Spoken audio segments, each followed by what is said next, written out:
Aláròyé máa wí o. Tinubu dáràn lọ́wọ́ ADC wọ́n fẹ́ fojú ẹ̀rí màbo. Alàgbà Donald Trump ní ààrẹ orílẹ̀-èdè Amẹ́ríkà, Mujtaba Khamenei ní olórí ilẹ̀ Iran, Benjamin Netanyahu ní ti ilẹ̀ Israel, nígbàtí Bọ́lá Ahmed Tinubu jẹ́ olórí orílẹ̀-èdè Nàìjíríà.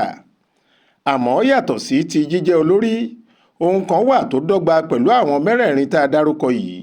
Nǹkan náà sì ni pé kò sí èyí tó lè fọwọ́ sọ̀yà nínú wọn pé lásìkò yìí òun ń sun oorun àsùnfàlálà, oorun àsùndọ́kàn, àti pé ìbàlẹ̀ ọkàn gidi wà fóun dáadáa. Ìdí ni pé kò sí èyí tí kò lọ́tàá tó lágbára tó ń dún mọ̀húrú mọ́ ọ̀kọ̀ọ̀kan àwọn tá a sọ̀rọ̀ wọn yìí. Ní ti Trump, Netanyahu àti Khamenei, kò ṣòro láti mọ ibi tí ọ̀tá wọn ti wá. Ojú ogun lórílẹ̀‐èdè wọn wà lọ́wọ́lọ́wọ́, kò sì tí ì sẹ́ni tó lè sọ àsìkò àti ibi tí ogun náà yóò parí sí. Ṣé ìbẹ̀rẹ̀ ìjà là á mọ̀? Kò sẹ́ni tí mọ ibi tí ìjà yóò parí sí. Àmọ́ ní ti ààrẹ Nàìjíríà, ọ̀kan nínú ohun tí yóò máa rókìkì lọ́kàn bàbá ẹni ọdún mẹ́rìnléláàádọ́rin ọ̀hún ní ti wàhálà tí ẹgbẹ́ alátakò ń bá a fà lọ́wọ́lọ́wọ́. Ọ̀kan tó sì gbawájú nínú àwọn ẹgbẹ́ òṣèlú tí kò fẹ́ rí imí ọmọ olódòdẹ láàtàn báyìí ni ẹgbẹ́ African Democratic Congress ADC. Ẹni bá sọ pé ọ̀rọ̀ kò rí bẹ́ẹ̀, bóyá onítọ̀hún kò tí ì gbọ́ nípa ìpàdé àpérò gbogbogbò ẹgbẹ́ ADC èyí tó wáyé nílùú Àbújá lọ́jọ́ Ìṣẹ́gun Túsídẹ̀ẹ́ ọjọ́ 14 oṣù kẹrin ọdún 2026 yìí ni o. Ọjọ́ náà ni àwọn àgbààgbà ẹgbẹ́ òṣèlú ọ̀hún kóra jọ sí gbọ̀ngàn àpérò òtẹ́ẹ̀lì Rainbow nílùú Àbújá. Gbọ̀ngàn ńlá Eagle Square ni wọ́n ti kọ́kọ́ mú. Ibẹ̀ ni wọ́n ní yóò gba àwọn ọmọ ẹgbẹ́ àtàwọn àlejò tó tó 3,000 tí wọ́n retí pé yóò pèsè. Àmọ́ mínísítà tó ń darí ètò ìlú l'Àbújá, amòfin Nyesom Ezenwo-Wike, ló kọ̀ tí kò fàṣẹ sí i fún wọn láti lo Eagle. Ó ní wọn ò kọ̀wé béèrè fún pápá ìgbafẹ́ náà, bí wọ́n bá sì kọ̀ òun kò rí ìwé wọn ní tòun. Bẹ́ẹ̀ náà ni wọ́n wọ́gi lé pápá ìṣeré Moshood Abiola National Stadium Velodrome. Làwọn tó fẹ́ ṣèpàdé bá fi èjì kún ẹ̀ta, wọ́n wá ibòmíì tí wọn yóò lò. Èyí ló gbé wọn dé Rainbow.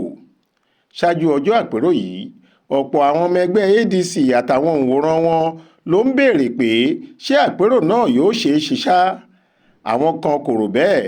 Ìdí sì ni pé ó kéré tán lásìkò tá a fi ń kó ìròyìn yìí jọ, ẹjọ́ bíi 4 sí 5 ọ̀tọ̀ọ̀tọ̀ ló ń kojú ẹgbẹ́ ADC.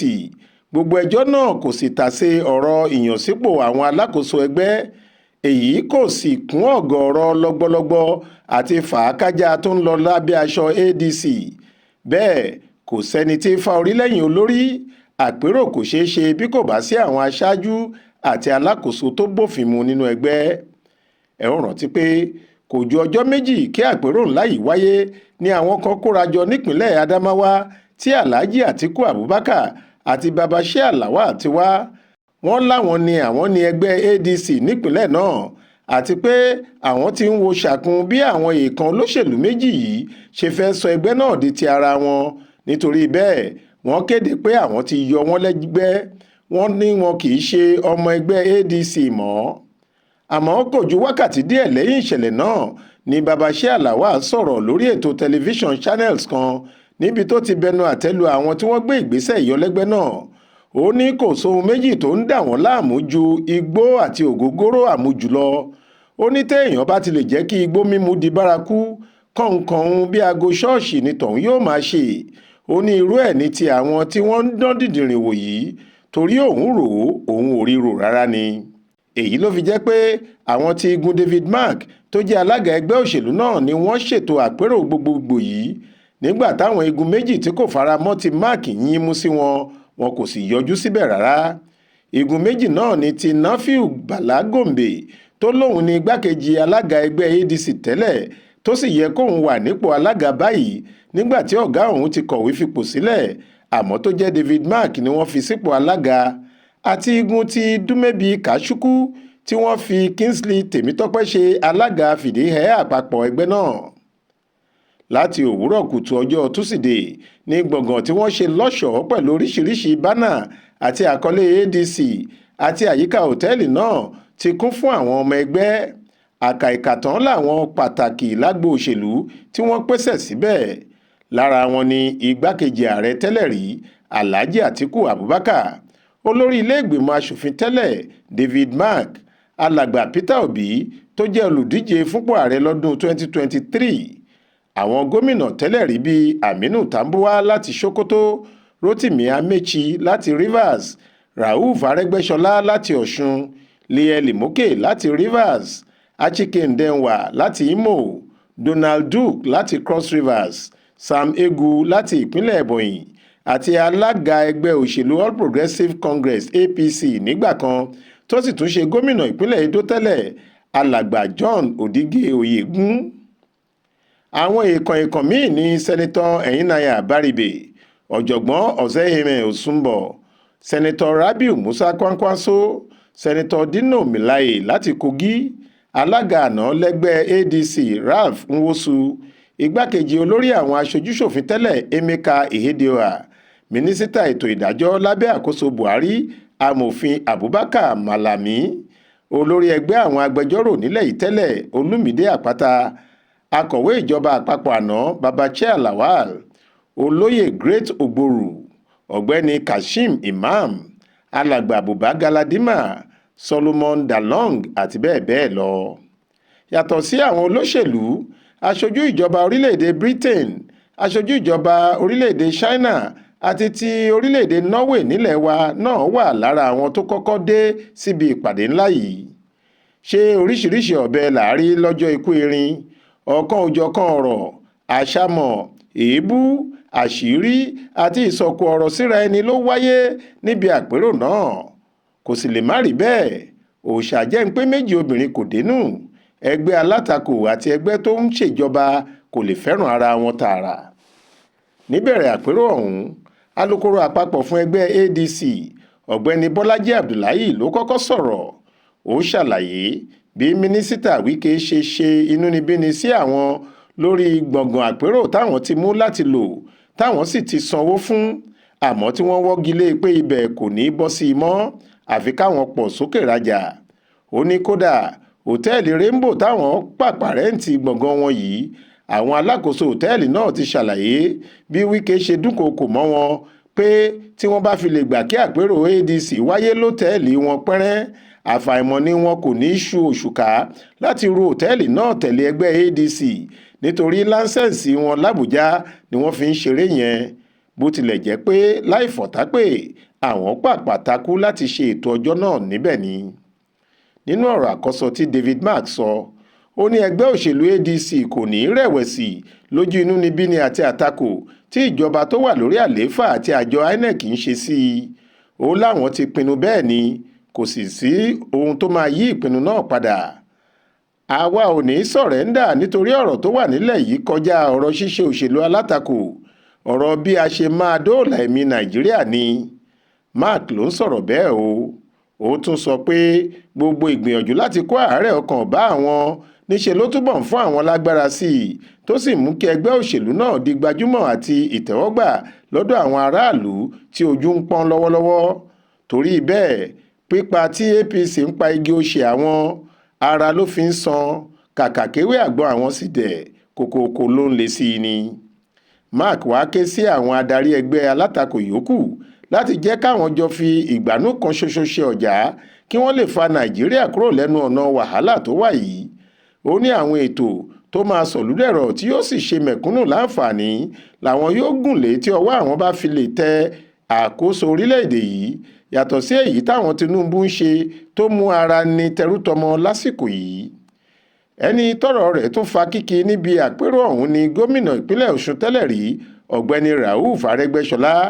bí wọ́n ṣe ké sí i láti bá àwọn èèyàn sọ̀rọ̀ ní gbogbo gbọ̀ngàn náà ti ń hóye fún ariwo àti òkìkí. nígbà tí Arẹ́gbẹ́, gẹ́gẹ́ bí wọ́n ṣe máa ń pè é, sì tẹnubọ̀rọ̀, ilẹ̀ kún fàlàfàlà ni. Arẹ́gbẹ́ bẹ̀rẹ̀ ọ̀rọ̀ rẹ̀ látòrí àwọn INEC, ìyẹn àjọ elétò ìdìbò Independent National Electoral Commission, tí wọn kò yọjú síbi àpérò náà. Arẹ́gbẹ́ ní àdàbà APC kò náání à ń kùngbẹ́ iná ń jó ẹyẹ ń lọ ní o ní tàwọn bó wu INEC kí wọ́n yọjú bó sì wù wọ́n kí wọ́n má yọjú ó ní àìyọjú wọn àwọn ni wọ́n kọ̀ tí wọn kò ṣe ojúṣe wọn nígbà táwọn ti fi lè kọ̀wé sí wọn bó ṣe yẹ gbogbo ohun tó sì yẹ káwọn fi tó INEC létí làwọn ti fi tó wọn létí títí kan ìgbésẹ̀ yíyan ìgbìmọ̀ kíátẹ́kà àti bíbúra wọlé fáwọn ọmọ ìgbìmọ̀ náà ṣáájú kí ètò àpérò yìí tó wáyé nítorí bẹ́ẹ̀ wíwá tí INEC kò wá kò túmọ̀ sí pé àpérò náà kò bófin mu nítorí gbogbo ohun tófin sọ làwọn ṣe. Àrẹ́gbẹ́ṣọlá ní ojúṣe ẹgbẹ́ òṣèlú ni láti kọ̀wé sí INEC pé kí wọ́n wá wo àpérò àwọn ní ó kéré tán ọjọ́ 21 ṣáájú ọjọ́ àpérò náà a sì ti ṣe ìyẹn láti December láti kọ̀wé sí wọn àtúnkọ̀wé míì láti rán wọn létí nínú oṣù kẹta tó kọjá yìí lọ́jọ́ 13. Ojúṣe INEC ní láti ṣètò láti wá kí wọ́n sì ṣàkọọ́lẹ̀ bí àpérò náà bá ṣe lọ sí bí INEC ṣe wá kọ̀ láti wá yìí àwọn ni wọ́n mọ ojúṣe wọn lójú ìyẹn ò sì kan àwa. Àrẹ́gbẹ́ tún sọ pé gbogbo ìhùwàsí INEC fi hàn pé wọ́n ti fẹ́ sọ ara wọn di apá kan ẹgbẹ́ APC ó ní ọwọ́ Tinubu nìyẹn ó ní APC ni wọ́n ń ṣiṣẹ́ fún láti lu ẹgbẹ́ alátakò wọlẹ̀ èyí sì léwu gidigidi ó ní ètò òṣèlú tí kò bá sí alátakò ìyẹn ti kúrò ní ètò ìjọba àwa ara wa ó ti di ti aláṣẹ oníkùmọ̀ ìjọba kànńpá. Lẹ́yìn èyí ló ta sí Tinubu ó ní kò sí olúayé ní Aso Rock o a ò sì fọba jẹ níbẹ̀ kò sí fífi ọba jẹ ní Nàìjíríà kò sí kábíyèsí lórí ìtẹ́ o bẹ́ẹ̀ làwọn olólùfẹ́ ń hóyè tí wọ́n sì ń pàtẹ́wọ́ fún un. Nígbà tí alàgbà Peter Obi gba máikírófóònù láti sọ̀rọ̀ ariwo ló gba gbọ̀ngàn àpérò náà kan báwọn kan ṣe ń lọgun incoming president ìyẹn ààrẹ tó kàn bẹ́ẹ̀ làwọn míì ń kó kìkì rẹ̀ bí olùgbàlà wọ́n ń kígbe Obi. Peter Obi sọ pé Nàìjíríà tí gbogbo wa ń wò yìí kì í ṣe orílẹ̀-èdè tó dúró re rárá ó ní ọ̀gẹ́gẹ́rẹ́ ńlá la wà ó ní orílẹ̀-èdè wa ń wó lọ tá a bá sì wò ó níran tá ò ṣe nǹkan kan sí i á ṣubú yakata ìyẹn á sì burú o. Ẹ jẹ́ ká wo ètò ààbò fún àpẹẹrẹ nígbà tí Tinubu gorí àlééfà Nàìjíríà wà ní ipò kẹjọ láàrin àwọn orílẹ̀-èdè táwọn afẹ̀míṣòfò ń yọ lẹ́nu jùlọ lágbàáyé àmọ́ lónìí nǹkan ti burú sí i débi pé ipò kẹrin ní Nàìjíríà wà báyìí èyí túmọ̀ sí pé bí Tinubu bá fi ṣe ọdún 4 sí i lórí àlééfà Nàìjíríà yóò ti bọ́ sí ipò kìíní.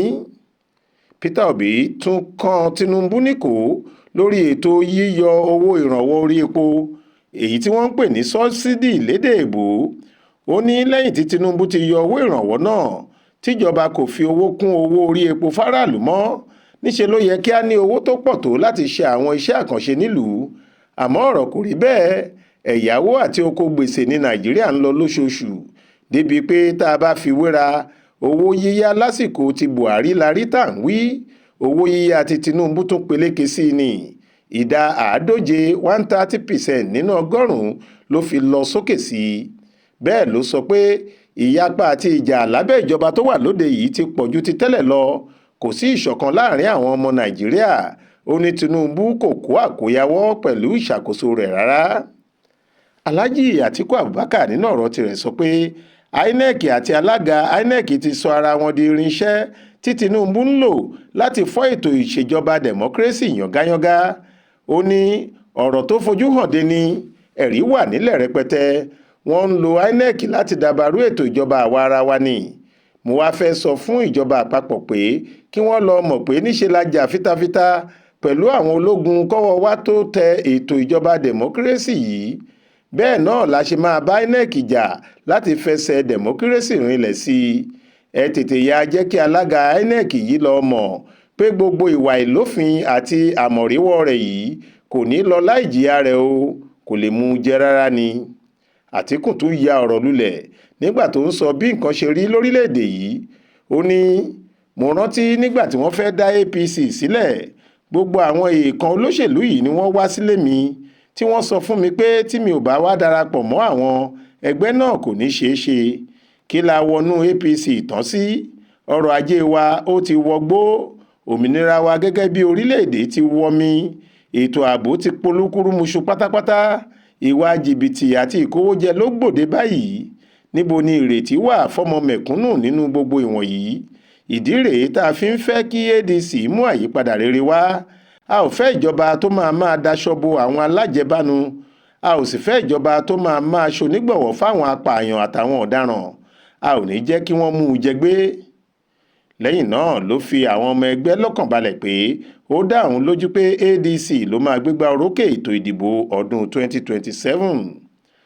Bó bá jẹ́ òkú ọ̀rọ̀ ni Arẹ́gbẹ́ṣọlá, Peter Obi àti Àtíkù sọ lu ìjọba Tinubu, èyí tí Rotimi Amechi, Aminu Tambuwal, Buba Galadima sọ ní tiwọn kò yàtọ̀ sí ògúlùtù ọ̀rọ̀. Amechi ní ìjọba tí kò lójútì níjọba tó wà lóde yìí. Wọn ò ní tìjú elépìnì pẹ̀lú bí wọ́n ṣe ń ṣe nǹkan. Ó ní pẹ̀lú gbogbo ìpalẹ̀mọ́ àti àṣà èmi ló kàn wọn. Ǹjẹ́ wọ́n ti mú ìtura bá aráàlú? Kí ló dé tí wọ́n ń ṣàtakò sí àwọn ẹgbẹ́ òṣèlú yòókù sí? Kí ló dé tí wọn kò fẹ́ fààyè gba ìdíje àti àríwísí rárá? Rotimi Amechi tún sọ pé ẹgbẹ́ àwọn ní láti fa àwọn olùdíje tí múṣemúṣe wọn dá múṣemúṣe kalẹ̀ kí wọ́n lè figagbága dáadáa pẹ̀lú àwọn ti APC lọ́dún 2027. Ẹ̀ka ètò ìdájọ́ lábẹ́ àkóso Tinubu ni Tambuwal gbá ní gbólóhùn ní tiẹ̀. Ó ní ẹ̀yin adájọ́, ẹ̀yin onídàájọ́, ẹ má jẹ́ kí wọ́n lo èyíkéyìí nínú yín láti pa Nàìjíríà yìí run o. Ìwé ìtàn kò ní gbàgbé gbogbo nǹkan tẹ́ ẹ bá ṣe àti ipa tẹ́ ẹ bá kó. Gbogbo ẹni tó bá wà nípò lónìí gbọ́dọ̀ rántí pé òun máa jábọ̀ fún Allah. Ọlọ́run wo gbogbo yín o. Tambuwal ní ìjọba tó wà lóde yìí ń ta gbogbo ọgbọ́n láti polúkúrúmuṣu Nàìjíríà àti ìjọba àwa ara wa ni. Ohun míì tí wọ́n tún ṣe níbi àpérò náà ni yíyan David Mark àti Rauf Arẹ́gbẹ́ṣọlá sípò alága àti akọ̀wé àpapọ̀ ẹgbẹ́. Lọ́gán tí wọ́n dárúkọ àwọn ẹni wọ̀nyí làwọn aṣojú tó wà níkàlẹ̀ sì ti tẹ́wọ́ gbà wọ́n. Bákan náà ni wọ́n tún dábàá láti lé àwọn olóyè ẹgbẹ́ kan tí wọ́n fẹ̀sùn kàn pé wọ́n ti fẹ́ di igi wọ́rọ́kọ́ tí da iná rú, àròwọ̀rọ̀kọ̀ tí da ọbẹ̀ nù nínú ADC jáde. Lára wọn ni ọ̀nàrẹ́bù Lékè Abẹ́jídé àti Nafiu Bàlágòǹbè àtàwọn méje míì. Bẹ́ẹ̀ ni inú àwọn tó péjọ ń dùn ṣìnkìn, bó tilẹ̀ jẹ́ pé ẹ̀rọ amúlétutù òtẹ́ẹ̀lì náà kò ṣiṣẹ́ láàrin kan tí kálukú sì wá bẹ̀bẹ̀ láti fi fẹ́ra. Àmọ́ ọ̀pọ̀ àwọn tó sọ̀rọ̀ lẹ́yìn àpérò náà ni wọ́n fi ìdùnnú wọn hàn pé ẹgbẹ́ alátakò ṣì ń gbérí nìṣó ní Nàìjíríà. Faith Adébọ́lá ló ṣàkójọ ìròyìn yìí tó sì kà á sétí ìgbọ́ yín fún Aláròyé.